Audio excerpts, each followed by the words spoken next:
Welcome to the Black Girl Burnout Podcast. Kelly here, and today I am back with, as promised, another love note for you. Happy Friday. Today I want to talk about how to manage your healing when it triggers others and when you feel like it is having a strain on your relationships.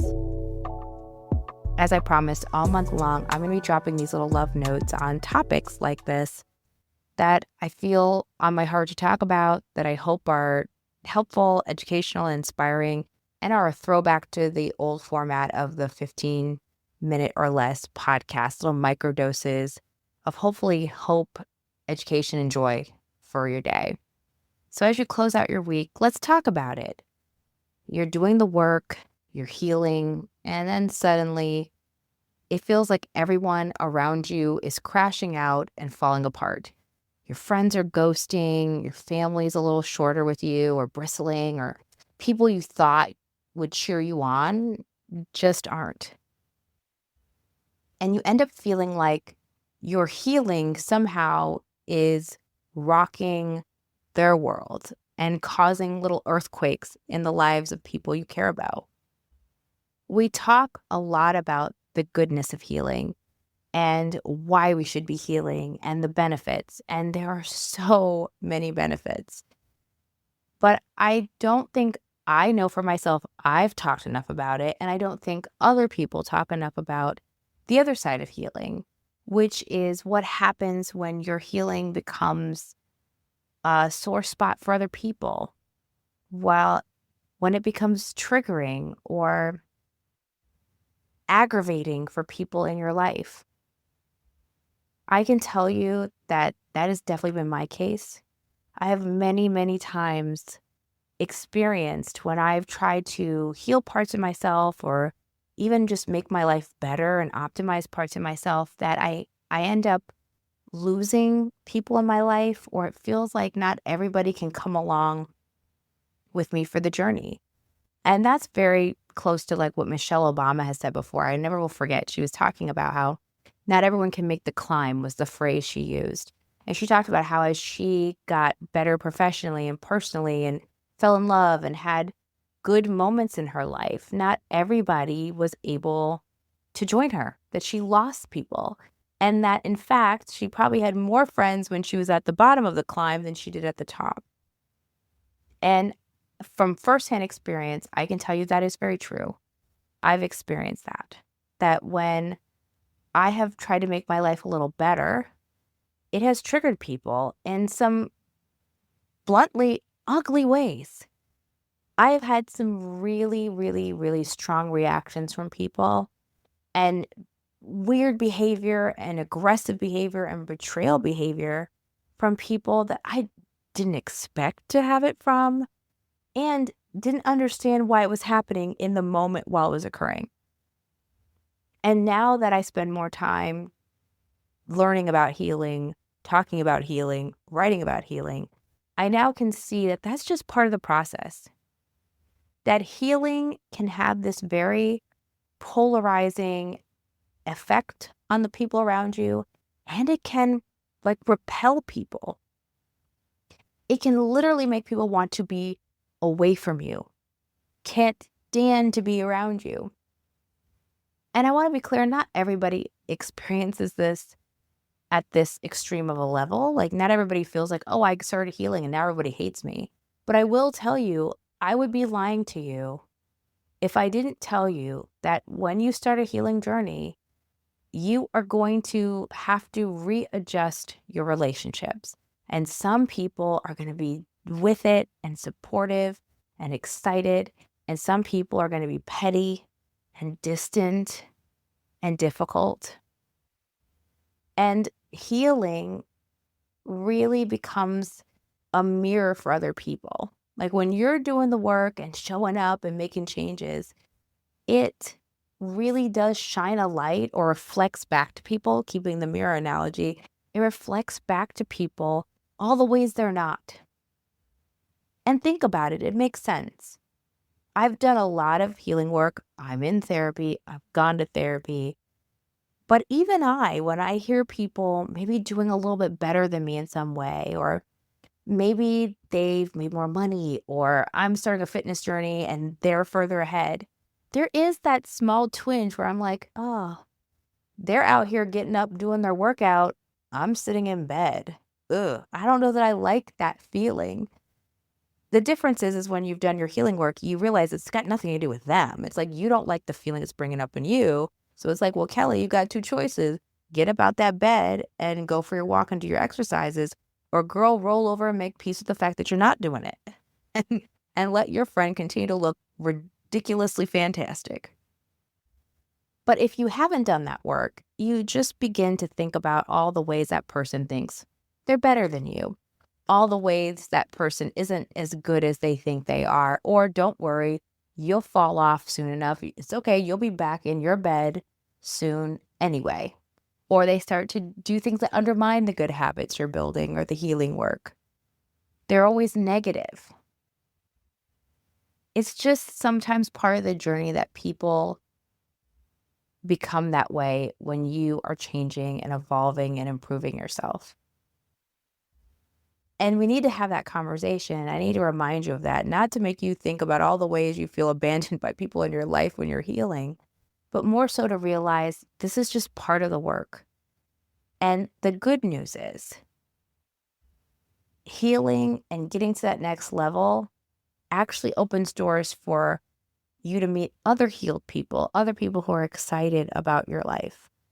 I have had some down dirty, ridiculously not nice people in my world. And I will tell you right now, I can't say that about anybody in my life. And that's because I did the healing work. And I've also had people who, frankly, it broke my heart that we weren't close anymore. Broke my heart that a relationship didn't work out, or it broke my heart that I didn't have the relationship dynamic I might have wanted with someone I'm related to. But today, I can't think of anybody in my world that brings me down or is passive aggressive with me or talks negatively. I tell my friends about what I do or what's exciting in my life, and they get excited for me. They want to celebrate. They're like, we got to go out to dinner. And when I hear all the amazing things that happen in the people's lives that I love, I cheer them on. That's my day to day. I don't have a drama story for you, but oh boy, did I have a ton of drama stories in the past. I could tell you some truly wild things that happened when I stopped engaging in negative behaviors, being critical and sarcastic and mean. So, when we talk about constipation, bloating, heaviness, sluggishness, these aren't just random symptoms. They're actually your gut's way of telling you something's off. Look, I'm going to be real with you. As a podcaster and a consultant and a writer, I'm always on the go. And I have struggled for years to maintain my energy, to really keep myself kind of together with bloating around my cycle, all the things you can think of. This is where Oxy Powder from Global Healing came in. Oxy Powder isn't just another cleanse or quick fix. It's a targeted oxygen based formula that gently and safely breaks down and flushes out wastes and toxins that build up in your gut over time.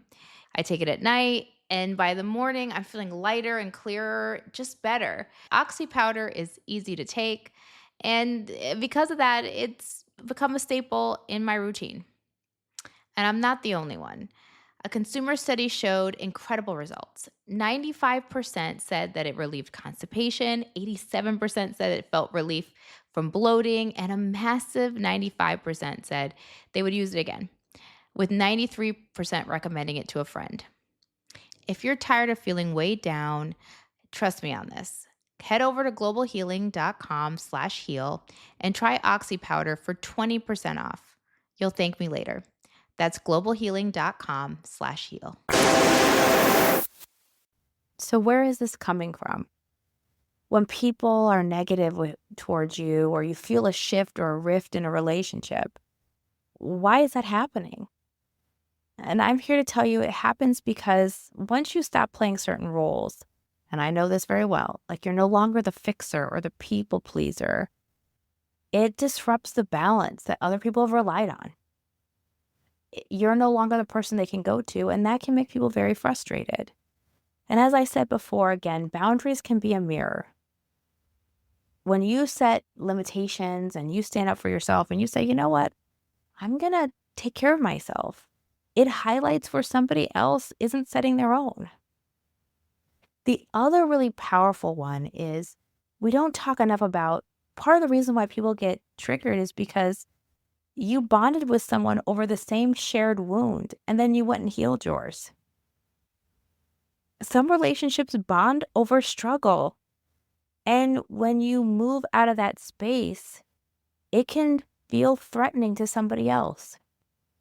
I know I've experienced friendship breakups for that exact reason. I met people when I was down and they were down too.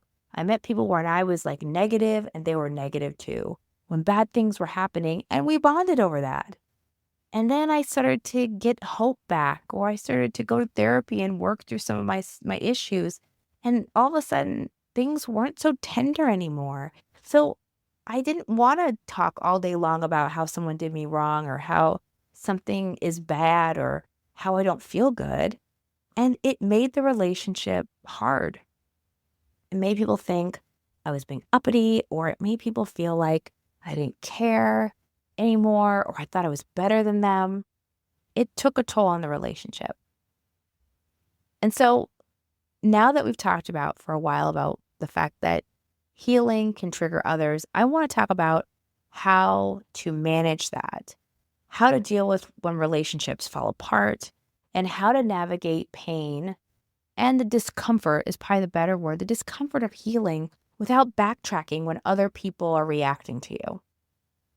So when it comes to the really difficult part of when maybe relationships don't work out or they dissolve, one of the most important things you can do is acknowledge the grief, acknowledge the loss, because the truth is, even necessary endings hurt. Even the relationships you know you shouldn't be in or people you shouldn't stay connected to, their leaving your lives doesn't lessen the pain sometimes. But the truth is, not every relationship can or should be saved. Sometimes it's better to let things go even when it hurts. So if you notice a relationship kind of falling apart, when do you know when it's time to kind of end it? It might be things like you're constantly finding them pushing against your boundaries. You set them and people step on them. You set it again and they step on it again. People are just outwardly miserable or hostile about your growth. They make fun of you or tease it. You're taking care of yourself and someone's making fun of that. That relationship may be falling apart in a way that it should to allow you to move forward. People ghost you without explanation. I've had that. They just disappear. Those relationships can be really painful, but happen. I know I've had people do all three of these, right? They've stepped on boundaries or they've gotten mean to me or even just disappeared. And each time it was painful and not easy. But again, just acknowledge the grief and realize that even though this relationship may need to go, it doesn't change the fact that it still may be painful to lose it. And make sure you navigate the pain, you manage that loss without giving up on your healing journey. We are here to opt out of struggle. And so an option cannot be to go backwards. We have to go forward. And when you are moving forward despite all of this, make sure to think of these three things. Again, acknowledge or name that loss, acknowledge the grief. It's okay to grieve the relationship and the person, but maybe they held a special place in your life and maybe you have to adjust it. Maybe you're not ending the relationship, but you're finding yourself having to readjust it. Someone who was a best friend is now an acquaintance. Someone who was a really close family member is still your family, but they're not like your best friend anymore. The second thing is hold your ground. The bottom line is the boundaries that you set in relationship to your healing can't be negotiable, even for the sake of your own temporary comfort. There is so much more for you on the other side of healing that giving up and giving in on your boundaries isn't worth it. And last but not least, remember, community is always there for you on the other side of healing. Everything that you may lose, you can also regain. I tell you, I've lost some people in my life, but I have gained relationships and clarity and peace that I would not trade in again for the losses that I've experienced. So if your community isn't as supportive as you want it to be, lean into a new one. Look for groups and spaces that might celebrate your growth. Lean into friendships that nourish you, even if they're in surprising places. The fact is when people leave your life, they create space to bring in people who are more aligned with where you are. And I want to close this episode by reminding you that your healing is not up for debate.